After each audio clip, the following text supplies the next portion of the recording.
Bismillahirrahmanirrahim. Members of the House of Lords, distinguished guests, ladies and gentlemen, good evening. A special welcome to Councillor Will Bain, Mayor of the Royal Borough of Kensington and Chelsea, who honours us with his presence this evening. My name is Zara Kanji, and it is my pleasure to welcome you to the Ismaili Centre, London, for tonight's special event as part of our speaker series titled My Mental Health Journey, Connecting Communities. We are honoured to be hosting this conversation during Mental Health Awareness Week, a time to collectively reflect on the importance of mental well-being in all areas of life. We would like to acknowledge Mark Rowland, CEO of the Mental Health Foundation, for joining us this evening. And we thank you for your continued leadership and advocacy in this field. The Mental Health Foundation is the organisation that leads the annual Mental Health Awareness Week campaign, helping to place mental well-being at the heart of public conversations across the UK. For those visiting for the first time, the Ismaili Centre is more than just an architectural landmark. It is a place of dialogue and shared humanity. Since opening in 1985, it has welcomed people from all walks of life, fostering understanding between communities through meaningful encounters like this one. This evening, we are privileged to hear from Poppy Jaman, OBE, who is a global leader in mental health, specializing in workplace well-being. She is the founder of the Mind Forward Alliance, the world's leading organization focused on mental health in the workplace. Over the past 12 years, she has worked with global business leaders, the United Nations, World Health Organization, and World Economic Forum to drive change. Poppy was also the founding CEO of Mental Health First Aid England, transforming it into a national movement for mental health awareness. Recognized with numerous awards, including an OBE and Woman of the Year at the GG2 Diversity and Leadership Awards, she continues to advise leaders globally through organizations like Togetherall and the British Asian Trust. A proud British Bengali and Sari enthusiast, Poppy supports sustainable fashion and artisans in South Asia. She is also the mother of 4 incredible children. Joining her is Nasim Jibraj, a dedicated scholar and practitioner focused on supporting migrant women, particularly survivors of domestic abuse. Currently completing a PhD at the London School of Economics, Nasim's work explores how migrant women with experiences of domestic abuse navigate life in the UK with limited language and digital skills. With a professional background in coaching and counselling, she has supported women in organisations like the Refugee Council, Oxfam, and Refuge. Nasim is also a passionate volunteer in the Ismaili community and founder of the Ismaili Community Ensemble, using the arts to connect and inspire. Nasim is also the proud mother of 4 wonderful children and 3 grandchildren. Together, they will explore how we can create cultures of care in our workplaces and in our communities. Please join me in welcoming Poppy Jaman and Nasim Jibraj to stage.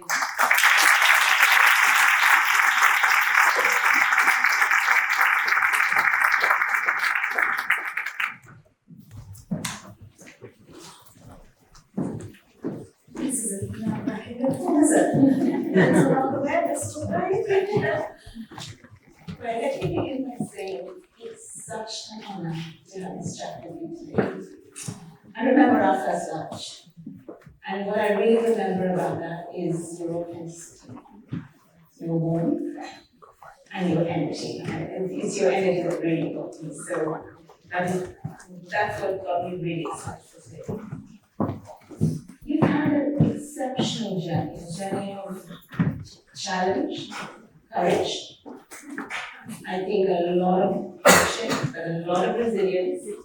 But I think it's your purpose And it's this drive that gets you going, and that's what I have found extremely inspirational, and I really hope that the audience feels the same.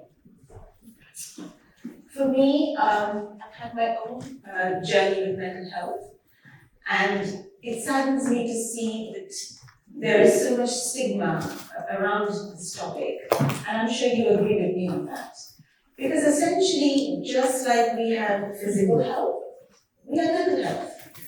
And it's on a spectrum, so you could have great health, you could have somewhere in the middle, and of course you could have the other extreme where you need proper professional care. But it can all be sorted and it can be addressed. And I really hope with your story today, we can go on this journey and you can go away. And you can go away with a tip, maybe a change of perspective, maybe a new idea. And then apply that not just in your own lives, but even in your roles in your workplace, at home, as a child, as a parent, as a partner, as a sibling, as a family member, maybe in your work, as a colleague, as a leader, or maybe just a citizen of this world. So I really hope today will be inspirational for all of us. Maybe we can start now. And I was listening to Zara, and I thought, oh my God, what an amazing achievement. Bobby, tell me, what drives you? What makes you do what you do? So first of all, thank you all for being here. They think I'm going to need that, but I'll put it here just in case. Because we should start the timer, Nassim, because you and I can talk forever. And then I watched this 2 hours long. That wasn't supposed to be. So I think at its very simplest, I live with depression and anxiety, and the first episode was 28 years ago, and the last episode was just a couple of years ago. And I suppose I make that point right at the beginning because when you've got many people live with mental health struggles and never have the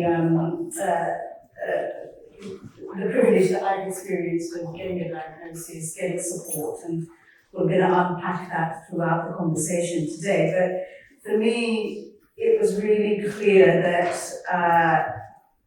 if people, there's a little bit of sort of naivety in all of this, right? So when I got diagnosed with mental health struggles, I basically made it my mission to learn everything about it that I could, and that resulted in then becoming a bit of a voice. And 28 years ago, when the first episode happened, my curiosity led to me wanting to make sure that other women in my community at the time, because I was a community development worker, was one of my early jobs, were not experiencing the same. So in many ways, it was a very selfish journey, really. It was a journey of healing through service, or seva, as we would put it.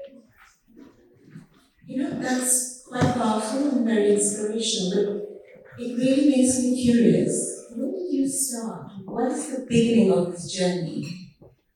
And when did you start feeling something didn't feel quite right? Most of my work is in the financial services sector, so I'm often in the minority, but I guess that nods to the beginning of this journey to a certain extent. My family came to this country like many people in the room, regardless of your ethnicity, or the colour of your skin. I know that there are a few colleagues here who are white, but actually, they too have a migration story that is very relatable. But when my family came to this country as part of East India recruitment, so East India was recruiting villagers from Sylhet and Assam to bring over the spices and the cottons and all of those things. Dada was one of those people that came over, and then Dad joined. And I guess they were economic migrants, so the idea was that they were always going to work here and the family was going to be back home. But of course, life isn't like that, is it? So Dad went back at one point, married Mum, came to this country. Mum came over with me as a baby, and what was quite interesting about that point was my dad was really lonely in in this country, and so he talked about, I mean, he's passed away a long time ago now, but he talked about being very lonely. There was a whole bunch of blokes here. They all lived under the same roof, 6 or 7 of them. There was no comfort in family. They were drinking alcohol as a way of comforting themselves. And it was cold, so whiskey's good for cold, right? So there isn't central heating. So we have lots of funny stories. But when Dad got married, like, he didn't want his son to experience the same loneliness. So he made it a real point to make sure that Mum came to this country and there was a family set up. Always the intention to go back. But then, of course, I was here and school started, and in the early days of Mum being in this country, like, she talks about having the only, I think there was only 3 Bengali women in Portsmouth, which is where we were, and Portsmouth because of the doctors, because that's how that I landed there. And he travelled the world actually in the Merchant Navy, but landed in Portsmouth. So in the Merchant Navy, he went everywhere. And we've done a bit of tracing of his steps through the ships that he was on. That's another story. But Mum talked about, because she was a woman here, like, she would be upstairs in the restaurant that Dad worked in, like, all day long with me. Can you imagine being locked in a room with a child? And I was never the quietest child, so that personality trait carried through. So she just said it was really hard in those early days. So I think my mum's trauma is probably where it started. My main carer as a baby was not well. Anyway, so then I grew up in this country. I have 2 younger brothers. And throughout early childhood, I just felt like, I wrote down here splintering, like, I just never felt whole, because I guess where was belonging for someone like me? And what I mean by that is, in the 80s, Portsmouth is still rated as one of the highest racist cities in the country. So that's not an accolade. I do love Portsmouth, by the way, that's my hometown. But so I found it really difficult because I wasn't white, but I wasn't British, but I wasn't really also feel Bengali or Bangladeshi. I was caring for my mum because she wasn't well, and that, I mean, nobody knew that she had mental health issues. Like these days, we can retrospectively look back and go, that's what it was. But so I became also an interpreter at the age of 8, 9. So, like, my first language was English. Dad was busy doing 3 jobs, as they all did when we came from the kind of community that I came from. So it was really tough. School? Yeah, so school, I mean, in those early days, school was really interesting because I was very ambitious. I was incredibly capable. I was a maths and science student. I mean, STEM and women is still a big issue, right? So back then it was almost like it wasn't a thing that was encouraged.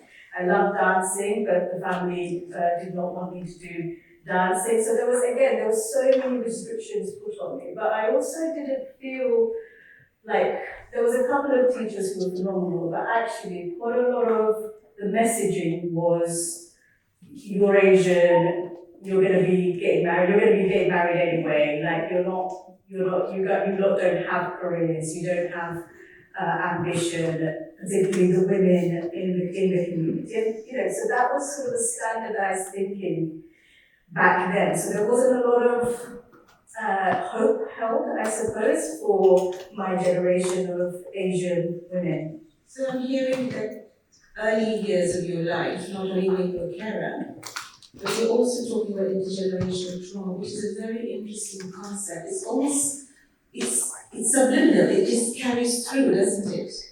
And I'm also hearing how different life was at home, and then what was happening at school, and then you talk about that splintering effect. If you had to describe your youth in one word, what might you say? So it was confusion and struggle. Yeah, that really hits home, doesn't it? I guess when you think about migrants, I guess we as migrants, or a generation, is trying to care, but it's also stuck or scared or worried about their own values, their own culture, their own traditions. And I guess what is happening is, whilst they're trying to care, there is some sense of pressure and control. And that all can get quite mixed up, isn't it? Because you come here into a new nation, a new place, and life is complicated. They may appear that they're all is great, but actually life is pretty complicated. So I guess the follow-up question would be, how did your family respond to you as a young person? And then how did you navigate to their responses to you? I think the same two words, Nassim, confusion and struggle. I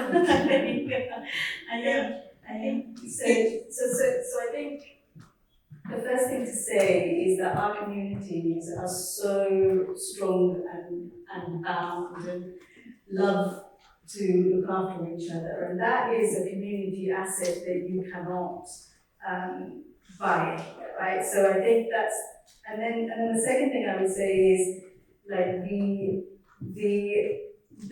like love was never in doubt, right? So the fact that my family loved me and adored me, that was never in doubt. They just had a really weird way of showing it. And what I mean by that was it was suffocating. And what was suffocating about it was their desire to, I guess the idea of success was to be an honorable Bengali daughter-in-law, not even a wife, like a daughter-in-law was the first rule, because you're then continuing the community, the value base of the family.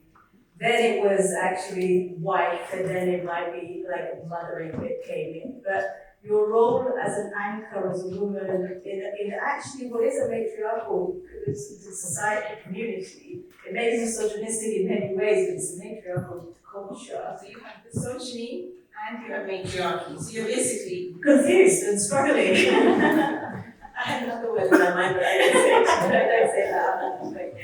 But I think that's really important, because like the way my family reacted was they just didn't know what to do. And when you look at that, Dad was over here working loads. He was raised by all men pretty much, his uncle and his dad, so he didn't have the maternal elements in his world. Mum came over lonely, now got mental health issues.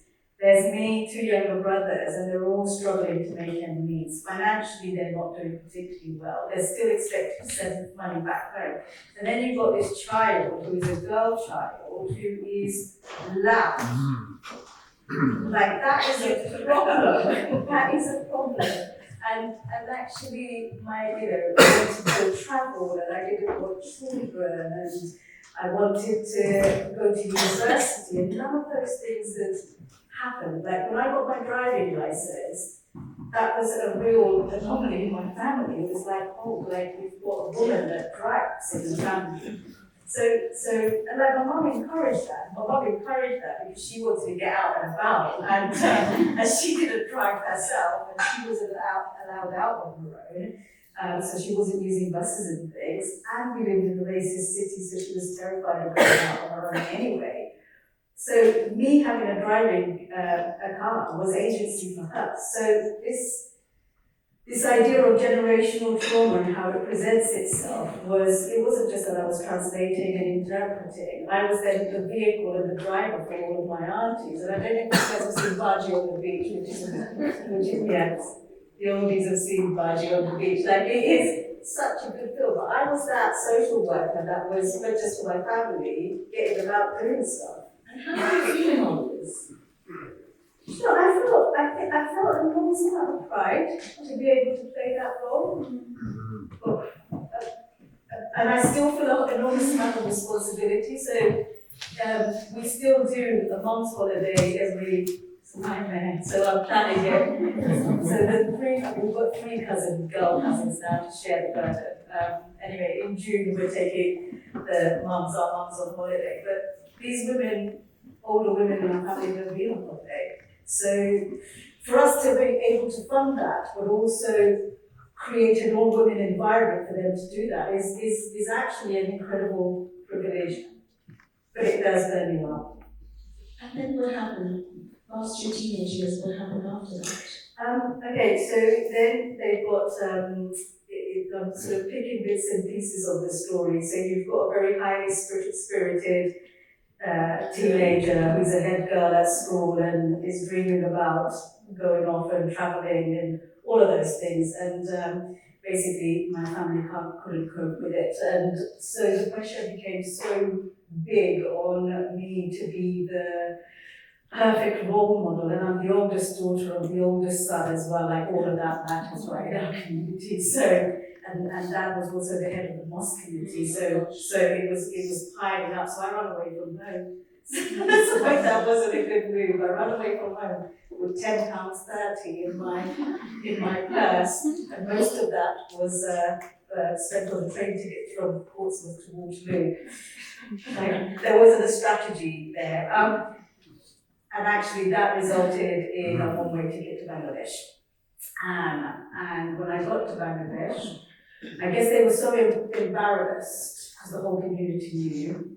So that bit about the community being extremely supportive, but also the other side of that is it's suffocating. And the whole community knew, they lost face. Things like that didn't happen in my generation. It was so they took me to Bangladesh and then basically said that I couldn't leave the house in Bangladesh, which by the way is a very beautiful house with lots of coconut trees and mango trees and a few acres of farmland. But I wasn't allowed to leave that property and the parameters for 11 months. That's how long it took to break me to then get married. So you almost see care and control happening together in a way, isn't it? Yes, it was in their view care, but it was also in your view suffocating and controlling. And I guess it's almost like an orchestra, but there's no harmony.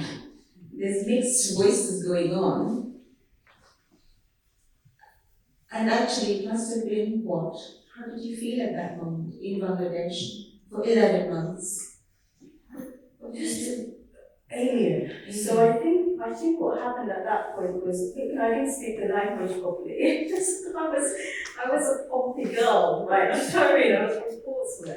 I mean, you're laughing about it, but I'm sure it wasn't funny. It was traumatic.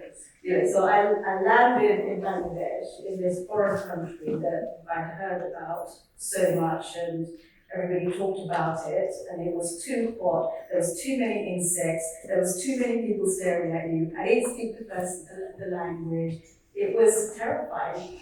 And I was completely separated from my network, so, back then there was no phones and things like that, so we wrote letters to people, and actually I remember writing letters to my best friends at school, and none of those letters ever got delivered, and my best friends at school were writing to me, and none of those letters were given to me. So you were disconnected as well Totally from your disconnected. so-called friendship community. Yeah. So isolated as well. Yeah, and driven by love and fear, which is the irony, right? Which is the irony. Which is the irony. Which again speaks to this intergenerational issue we have. And it's not that the previous generation does the best it can, but there is a mismatch with the next generation, and actually both need help in a way, isn't it? That's what I'm hearing. If there was some kind of understanding on one side, although the roots are very strong, you are like a tree that's grown up and the wind is blowing you in a different direction, but the roots are holding you down in this space, it doesn't work. And I almost wonder if we had a magic wand, what would we do? What would we do with these two different generations, Bobby? I think you'd have it all. What we would do is we would validate. I think that was probably the thing that was missing in this journey, was validation of my parents' emotions, my emotions, the community's reaction to where they felt their culture and community was going, and our inability to trust the future. Yeah. And trust the process. So I do think that actually if we were able to learn to validate each other. Yes, and be a bit more empathetic to each other. And be From putting yourself in other person's shoes. But I think more than empathy though, Nassim, I think compassion, right? So empathy is possible because we can always put ourselves in each other's shoes, I think. You know, if you're emotionally connected, I feel like you can do that. But I feel like to then take action is the difference between empathy and compassion. And to act can be as simple as genuinely sitting and listening and seeing, understanding perspectives. And the intergenerational work that our communities need to do is huge because, you know, I talked about my first episode 28 years ago, but this all happened before I ever got diagnosed, right? So if you look at that, did my mental health struggles start in my teenagers? Or was it ever really postnatal depression? Did it start at 6? Did it start at 15? Who knows? Did it start whilst your mom was still carrying you? Yes. Who knows? Who knows? But that conversation doesn't happen in our communities. And I'm also really aware that we're talking about, you know, the protagonist in this story is me and I'm a woman. But actually, the men in the room and like this is, it doesn't, it's not about being allies. This is your story too. So tell me, I think you got married, you entered a marriage in Bangladesh and Yeah. you came back. What happened when you came back? So I agreed to get married with a complete, I remember it like really clearly. I remember thinking, right, so they're not gonna let me come back home. I'll say yes, get married. I'll come back home and I'll get divorced. That's what I'm going to do. But you ended up having a child. And then what happened? And also just loyalty. Like I think, you know, when people talk about arranged marriages and forced marriages, like I didn't see my marriage as a forced marriage until much later on. I saw it very much as an arranged marriage, right? So in the early days. But yeah, so I came back home and of course now I'm in this relationship and I'm trying to make it success because also, you know, I've already dishonored the family and now I need to make sure that this marriage works so that I honor the family. Anyway, things got back to us. We didn't get on. My mental health took a complete turning point with the birth of my daughter. Yes, you had a daughter straight after. Yeah, so I had a daughter a couple of years after the marriage, and it was at that point that the depression was picked up by a health visitor. And the interesting thing about that is the health visitor picked up the depression because my feeling is she was Chinese and actually she had a mixed heritage identity, so she was able to pick up the nuances which other health visitors would have missed. They would have done the thing that my teachers did, which is, this is an Asian family, this is how it all works, the mother and aunties are looking after the baby, but actually she was like, this isn't right, you're not, where's the bond between you and your child, what's going on? Anyway, she got me the support, initial support, and like I said right at the beginning, I'm very lucky that I live in this country, and I'm not even in this country, but I was in a place that I was able to access help and accept help. That's key, you accepted the help. I think help-seeking behavior is a real skill, and my instincts for survival was clear, like I needed to be successful. I also think it's bravery. I mean, you could have not done it. You could have not done it, but you did it, and I think we should acknowledge that. We should really understand how important that step is to take the help. I think there was a moment that and I've got some really good friends in the audience who probably heard this a million times, but there was a moment when Ruxar, my daughter, who's now 28, I remember sat on my council flat floor, distressed and suicidal. And it was just, you know, because I wasn't coping with motherhood at all. And I couldn't see what I was going to be bringing to her world that was any different to what I was experiencing. And I remember do you remember those baby walkers that we used to put kids in? I don't think they have them anymore, like with wheels and things. So she was in a baby walker walking around the flat. and I was just sobbing on the floor in the bedroom. And she walked up to me and wiped my eyes. And that was the pivotal moment where I thought, I have to take control. And I guess the feminine power, the survival instinct kicked in that moment, that maternal, and I wasn't maternal, because remember I didn't want kids. So, but something connected at that point, which was the generational trauma needs to stop or change. And I didn't know that then, but I think that's the reflection I've got of that moment. I think what I'm hearing is that very low moment was actually your catalyst for change. It was your fuel. And I think that is something, again, I've not heard just from you, but I've heard from other people. When you reach a point, you have a choice to make. You stay as a victim, or you say, this is going to be my change moment. And that takes courage. But I think it's also a blessing. But I think that's what I'm hearing. How do you feel? Yeah, I agree with you. I totally agree with you. That was definitely my pivotal moment. That instinct came from care. And I guess that instinct came from the embedded role of being a carer. Which started very early, which is fed by the community and the good things that come from my culture. I do want to just say something about victimhood, though. I think it's very difficult to make a decision when you're not well. Absolutely. And so that whole, how we choose to navigate is often serendipity and accidental. Yes. But actually that leads you to a very interesting question. You had a community of care around you. You had something there for sure. I can already see it coming through in the way you're talking. Could you maybe expand on that? Because I do believe that we do have people who care, or do people come into our lives, or we, as you said, serendipitously, or maybe consciously. Could you describe a little bit about that care, and then tell us what happened post that pivotal moment? Yeah, so the faith community kicked in, my faith kicked in a big way. So I was practicing Islam, I was a hijabi, I really lent in on the rituals of prayer 5 times a day. Those became quite survival techniques. So I think faith and spirituality were a biggie. The medical profession, there's a lot of stigma around taking medication in our communities as well. Either taking too much, there's a pharmacy at home with everything.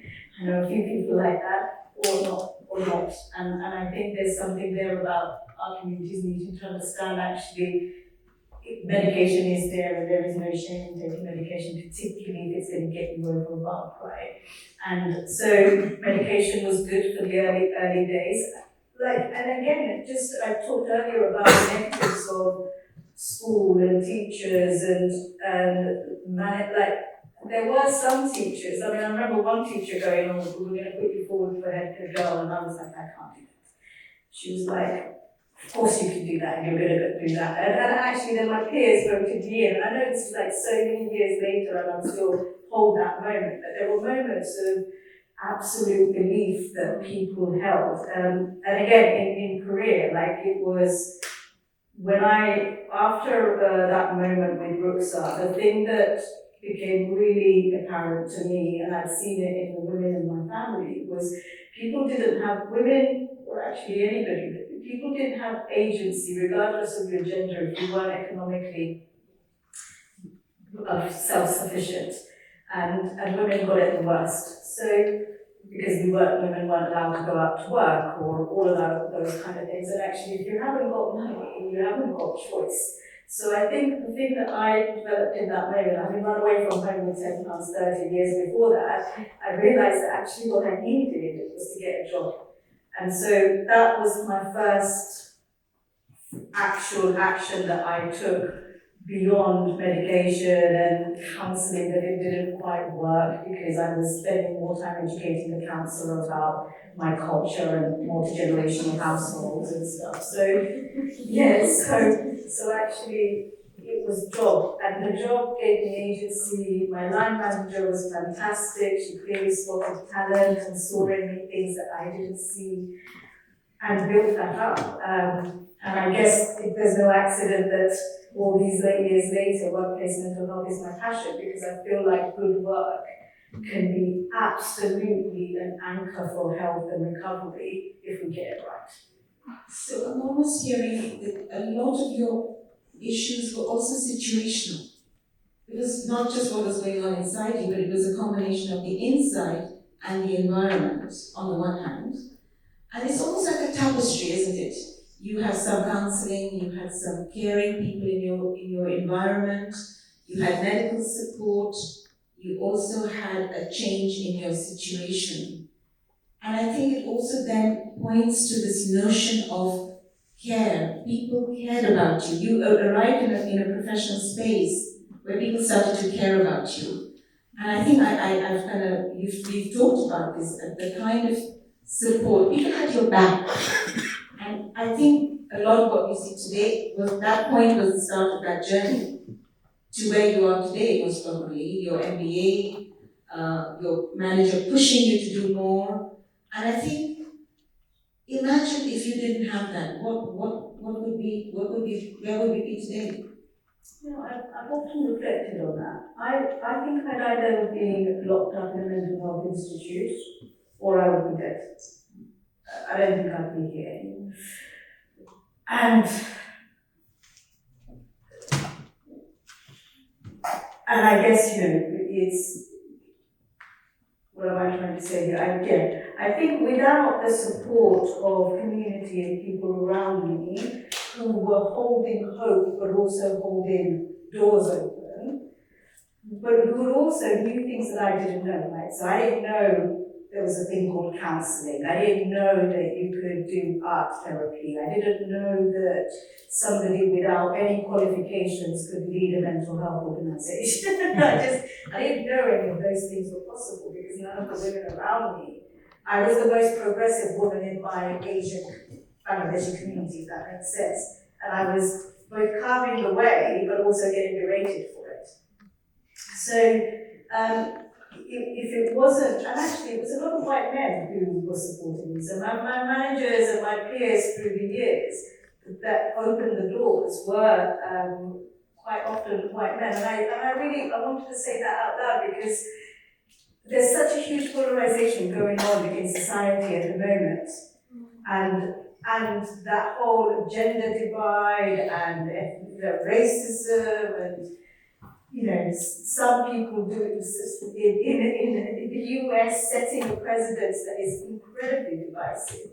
But it's when we come together with kindness that you see magic happen, and I feel like I benefited from that. One little act of kindness and ripple effect is what we see today. Yes, an amazing sari on stage with you, right? but it does speak so strongly. One act of kindness by one person. And what can that do? And at the end of the day, at the bottom of all of us, what connects us is our humanity and is our love and care. And I think that story speaks so loudly to that notion. And that's wonderful. I guess my next question would be, slightly leading on to what you said earlier. You have talked to the top companies in this world. Tell us a little bit about that experience. Yeah, so my now organization is an organization called Mind Forward Alliance, and we work with global business leaders. So I'll give you a really quick example actually. So this is my third event today. Thanks Mark Rowland for creating a campaign that means that I'm like, our mental health is on the floor when you're on the floor. I'm joking. I love it. It's such an honor to be invited to talks and facilitate these conversations. And this evening's event has been really special because I'm speaking to my community. And that difference, that is completely different to the other stuff that I do. So this afternoon's event, I held a conversation and there was 20 people on that call. 4 of them were women, the others were all men. And they were all very senior people. So if I said some of the names, some of you in this room would actually recognize them. But suffice to say, the companies in the room are one of some of the biggest financial institutes in the world. And the conversation we had is, how do you lead through turbulent times? And how do you keep diversity, equality, inclusion alive and mental health alive in these turbulent times? And these leaders were struggling. If they talk about some of the subjects that are perceived to be woke, they're basically walking around with a target on their back for individually. And so when you're a leader in the current climate in the business world, I think it's very, very difficult to navigate that. So yes, the conversation was how can we support you? And I set up the meeting to hold that conversation. The last very sensitive conversation we had was when the Middle East kicked off, and again 65 people came to that meeting to talk about how do we navigate a very difficult time when everybody's hurting and we leave the politics at the door. So Mind Forward is an organisation that's saying that it's the reason why it started and it's remained as powerful as it is at the moment, which I'm very proud of, is because we led with stories. Everybody said to us, oh, we need lots of data on how workplace is going to, what's the good practice? But actually what I ended up doing is encouraging men to speak on stage and tell their stories. And when they did that, I mean, he's a good friend now, and he won't mind me naming him because he's very open. Michael Fontaine, he was the chair of BNY Mellon at the time, and his wife died by suicide. And 8 months later, and he had three teenage kids at the time, and a few months later, he was on stage with me and he talked about his story and what happened. And that meant that about 40 companies then signed up to make this movement happen. So stories that change us, data is just a bonus. So it's a very particular kind of leadership. It's almost, he was open to being vulnerable. Is that what I'm hearing? Yeah, I mean, leadership and vulnerability go hand in hand, I think, if you're going to lead from the heart. Yeah. I guess if I was to think about it a little bit further, what that allows is for a space, a safe space, I suppose, because if the leader is willing to be vulnerable and is still leading and still progressing and still running a very successful organization, then vulnerability is not a weakness, it's almost like a strength. It opens for creativity, it opens for a space of safety. Is that, what did you experience? I mean, yeah, so we talk about in a large organization, in a company setting or a community setting, we talk about sort of 3 pillars that are essential to creating an environment for human flourishing. One is culture, and there's about 6 different things within the culture bucket, but the main thing is leaders. And we did a survey with 12,000 people last year in 12 different countries. 87% collective data said that when leaders talked about mental health, not necessarily their lived experience, that they felt like that company cared. And when that happened, loyalty went up, productivity went up, and people's interrelations within the team was better, conflict diminished. So we were able to show that. So one small act by a leader sets the culture. The environment, I won't go into that, but it obviously makes sense. If you're working long working hours, culture exists in an organization and you aren't respected and there's, if things aren't called out like harassment, then it's not the right environment. And you need to provide people support, but you can't do any one of those things in isolation. It just doesn't work.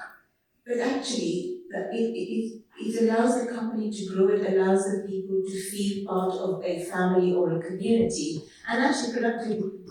It's just a win-win situation. Is that what I'm hearing? It's totally about productivity. So when we started the workplace mental health journey, we anchored it in health and safety.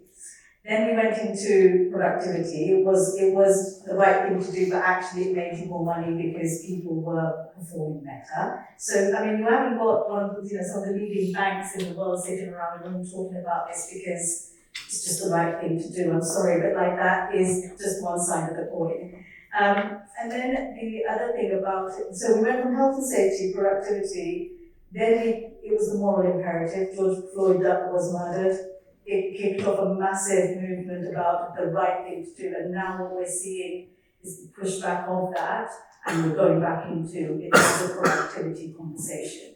And I've been around long enough now in this environment to see several cycles, and other people in the room are nodding. This just goes round, isn't it? You know what came into my head? This is a transferable thing. You could apply exactly the same principles at home, within friendship, in a community, everywhere. I mean, what do you think about that reflection? To be vulnerable, to be able to speak about your emotions without judgment, that being the important piece. You could be actually having productivity in whatever that looks like in different contexts. Yeah, totally. And I guess that goes back to the beginning when you said, what would have helped your family, your validation. So that's what we're talking about here, and understanding comes from being able to share that empathy and compassion that we're talking about. That's one of the things that validates. It's not just about me going, well, I hear you and I see you. It's also, I get it. Yeah, I get it. The operative word, I suppose. Moving on. Yeah, I can see the Q&A is going on. I told you. Okay, very quickly. Tell us, you have done this, you've lived this whole, however many years in your professional life. How have you coped? In terms of, I mean, you talked about your mental health, and we know it's still a current, it is something we live with and we work with, and we are successful people, but we live and work with it. Maybe a little bit of that, and maybe tell us what you do, give us some.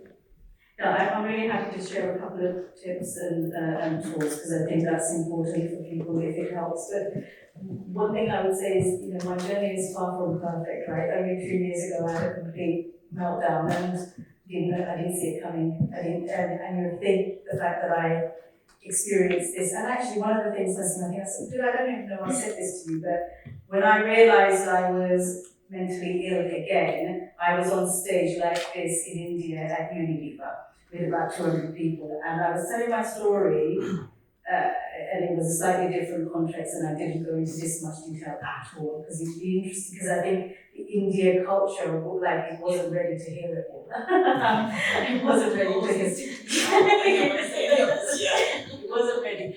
But I had a moment where I thought, this isn't authentic. I don't feel anything.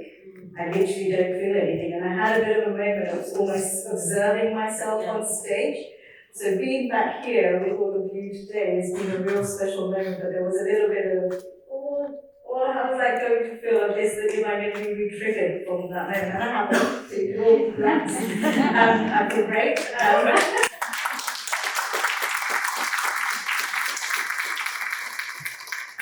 Helps to have a lot of friends in the audience as well. I invited them on purpose. So did I. Did you? Okay, so basically this is all our family. But I can easily get. Yeah, no, totally. But two really simple things that I use and have done for years, and it's not foolproof as I just shared, but identify your stress signature. And your stress signature is unique to you. And the stress signature presents itself in physical, emotional, and behavioral. So I know that when I am withdrawing, when I've got my distorted thinking and my inner critic is telling me I'm terrible, my husband's terrible, my kids are terrible, nobody loves me, like that, I have to listen to that and pick up on it. So irritability, distorted thinking, micromanaging, and by micromanaging I mean like sending 20 emails about the same thing. Because I'm menopausal, perimenopausal, and I've got brain fog and I forget that I've sent the first email this day, so that's the other issue. But B, because I don't trust people, because I don't trust myself in that moment. So those are some of the, and then, I get jaw ache because I'm a grinder, so I grind my teeth, and I get elbow ache, which is a really weird thing, but so I think what I'd say to everybody is, develop your stress signature and learn to understand how stress shows up in you. Because once you can do that, and then you can articulate that, that has a huge impact in the way that we can talk to our family members, right? So when we're going to say it to our kids, this is what stress looks like on me, and it gives them a language, because we don't have that language in our communities to be able to share in practical terms, because everything is somatic. It's sort of, well, not everything, I'm probably talking about my mother here, but it's like everything is just put in this bucket of like aches and pains, but it's never articulating where that's coming from. And then develop your well-being toolkit. Yes. Oh, okay. You were going to ask them to, we were going to do those. Have we got time to actually We have. Yes. So I'm in stress signature. Let me just put it out to you. I've just shared what my stress signature is with you. Is there any other weird experiences? How does stress show up for you? And actually, I feel like, Mark, I should pick on you because your charity is the reason why we're here doing this today.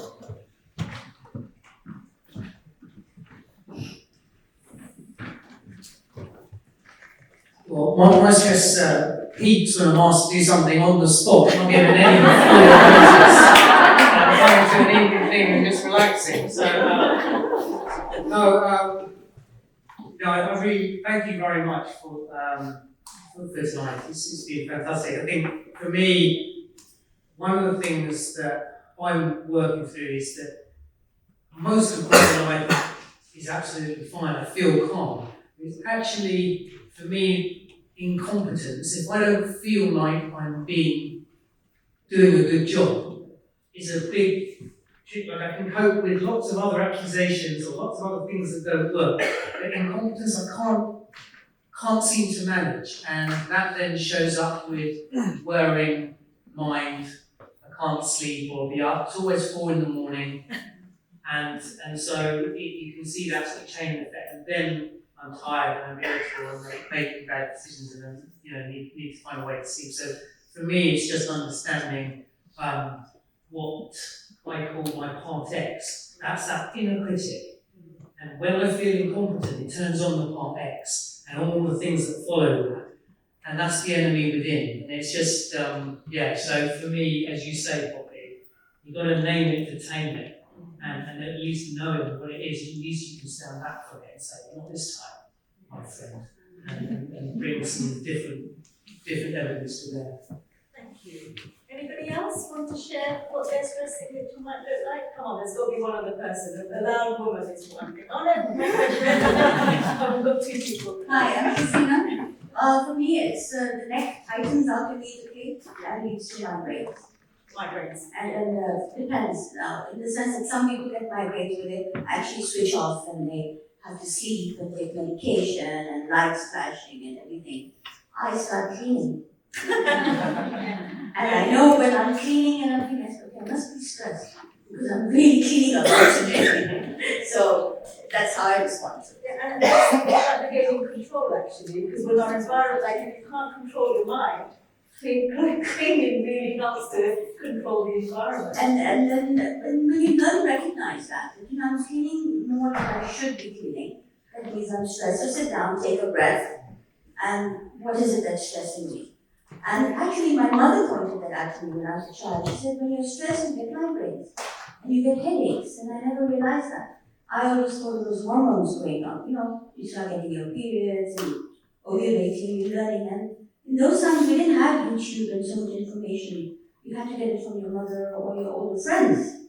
And we went to your family members. There was no chat GPT. Thank you so much. There's a gentleman behind you, and then we'll go back to, is that Nassim Lesson? Okay. Hi, thank you so much for this evening. I think for me it's eye twitching. My left eye always twitches when I'm very stressed. And with what Mark said as well about us being harsh critics, for me, I'm British born Chinese and I had to be from the man of the house because I grew up with a single parent household, so that's my dad at a young age. And I remember A-level results day was very stressful for me. I had shingles because I had so much pressure from my parents for having good grades, wanted to get a job and wanting to learn how to drive. All these things, might sound simple, but for me it felt like a be all and end all at times. Yeah, it's very difficult time. And so self-care is very important. I do want to echo that. So please do take care of yourselves tonight and for the rest of the week as well.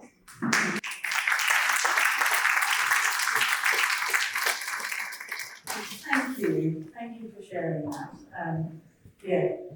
So I mean, there's probably a story in everybody here, isn't there? And I really appreciate it. So then the flip side, and actually just picking up on what was just said, self-care, well-being toolkit. So your well-being toolkit is anchored on 5 elements: connecting, learning, giving, moving, and noticing. 5 ways to well-being. Google it. There's like a million different images and ideas about how you can actually do all 5. But that is an evidence-based framework, and that framework is something that I try to live by. So, and because I'm really Excel sheety and practical, and I have memory issues, I literally have each one and a list of different things on there for each one. And for connecting, which is where the communities piece comes in, like we can't just rely on one community or one friend for everything. Because we won't actually go to them for everything because we feel like we're burdening people. So it's really important that you have communities and different friends, you know, one's for moaning about your partner with, one's for moaning about the kids with, it's really important. And it's really important that you name those people on your list of where your connections come from. And then noticing, I mean, that sort of sits in the space of, I often think about meditation is one way that people pause and notice. I like to leave my phone behind and go out, because that's my way of being present. But I think faith communities play a big part in this, the all 5 elements of the 5 ways to well-being, but I think particularly the noticing and being present, and you know, prayer fits into that, and I really encourage us to build our faiths, our spirituality as part of our well-being toolkit. But the point about writing down your stress signature and your well-being toolkit is that when we are stressed, we lose often the ability to make decisions and good decisions. So the life hack here is that when you see 3 or 4 things flagging on your stress signature, lack of sleep, jaw-ache, you know, you do something in your well-being toolkit, and you do it spontaneously, you do it without thinking about it because you created it. The other thing is it will evolve, right? So my stress signature at the age of 28 is very different to what it is at the age of 48, and remembering that it's a dynamic thing to do. And then also the other thing I would say is like, oh well, if you've got if you've got this toolkit, why is it that you ignore it? Because I've got a really good inner critic which goes, oh, you'll be fine. Yeah, you're not sleeping, that's fine. Yeah, you haven't spoken to your friends and seen them, that's okay, you'll make time.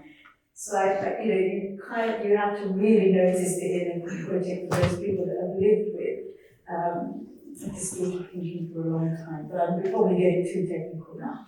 But Thank you. I mean, that's so important. You've actually taken us through 3 segments, and each of them equally important.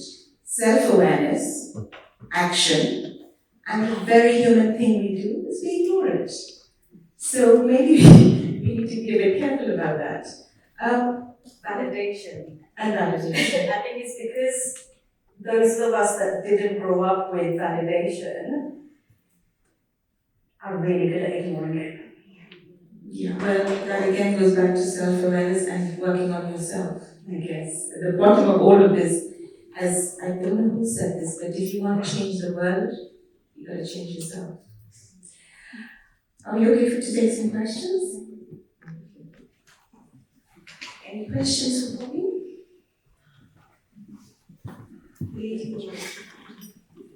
I just thought that was interesting to say about validation. What do you mean exactly? I think what I mean by that is, like, my early childhood was all about how can I be better, and I think that sort of resonates the story that we just hear. So, you know, nothing was good enough. So and like I said earlier on, so I was sort of care at a young age, and I was a mini adult at a very young age. But I think my parents and my family's way of believing what growth would look like in me was to be negative about everything. So actually, you've done this, but you can do that better. You've done that, but you can do that better. It was constantly about the goalpost changed. So nothing I ever did was properly validated, and I never understood my emotions. And then I went on this massive mental health journey, got quite good at it. But the default still is I forget to validate. So when the inner critic comes in and I'm not fully present with it, I don't turn it off. I just go, oh yeah, of course that's right, because I'm not good enough, I'm not. Does that make sense? Yeah. I just wonder with, as parents, I'm sure if you were parents, if we all do that thinking, it kind of motivates our kids, think we've got to try hard or work hard, but would you say praise for everything, validate all the time? I don't think everything needs praising, but I do think that, when kids are hurting, it's good to go, that's really painful. Just acknowledging and teaching them that, or teaching, it doesn't have to be kids, does it? Actually just listening with our hearts and being able to go, we might not experience the same pain and we might not even think that we might think it's trivial. But to that person, whether it's a child or another adult, that's a big deal, and just accepting that is validation. Yes. What's the definition of marriage? What's the definition of marriage? I would say complementarity. How do you complement each other to build a unit that's successful? And validate each other and love each other, perfectly imperfect that they may be, would be my definition. I will not what she said.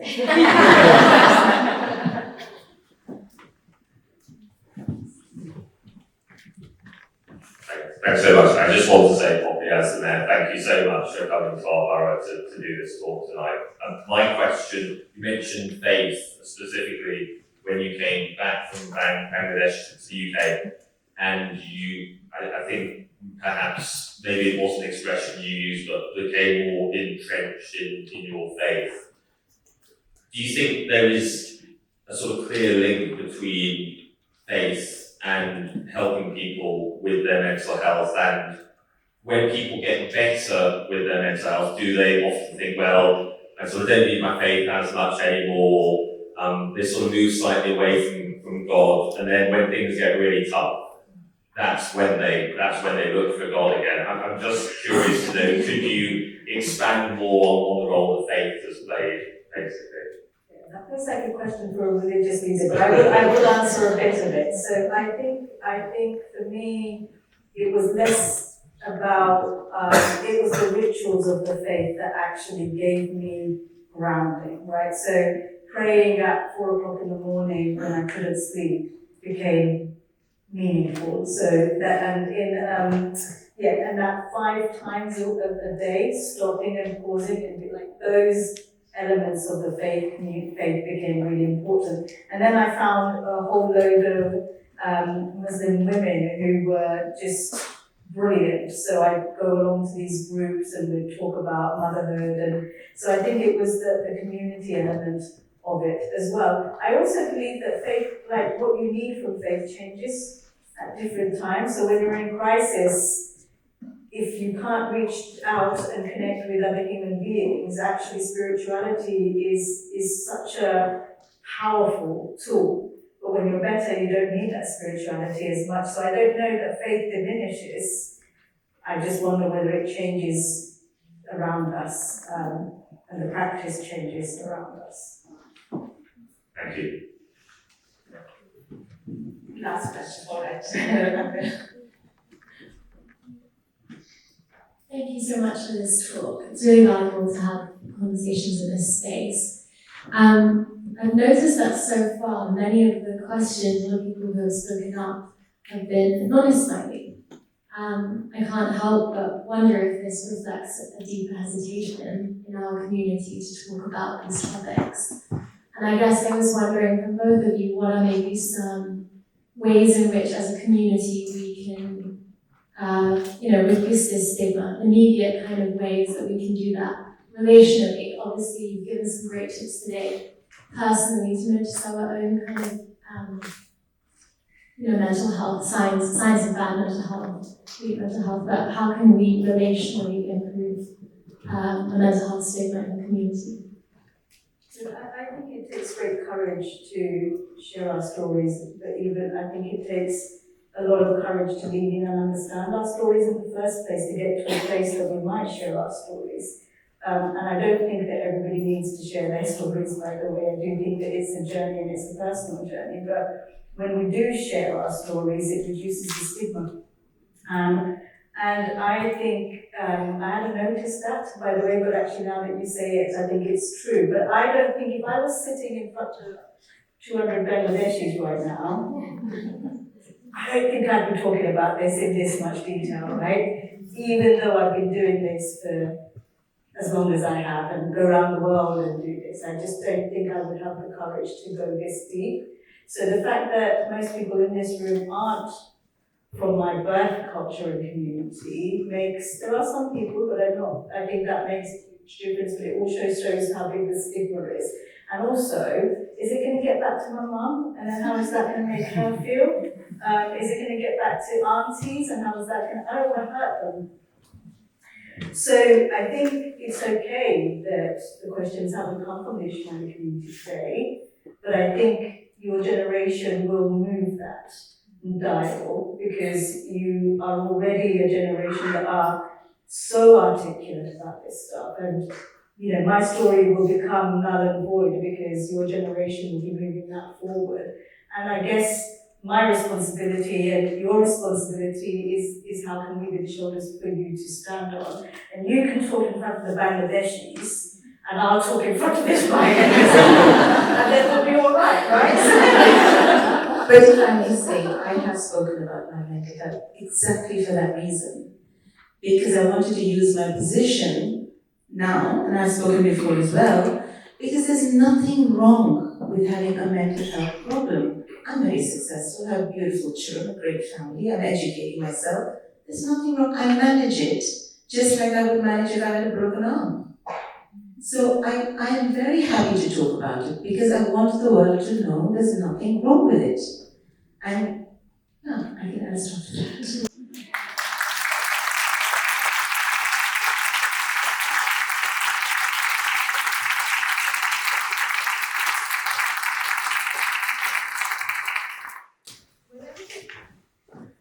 Thank you. Thank you so much, Poppy and Nassim, for such a heartfelt and illuminating conversation.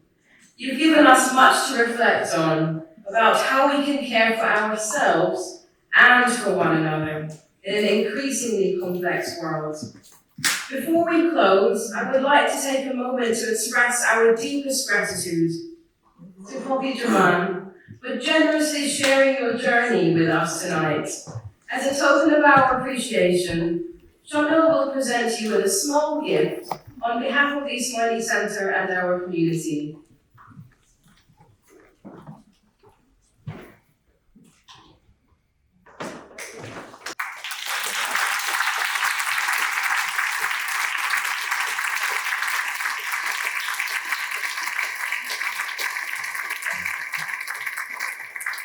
To our volunteers and organising team, thank you for making this evening possible with such warmth and professionalism.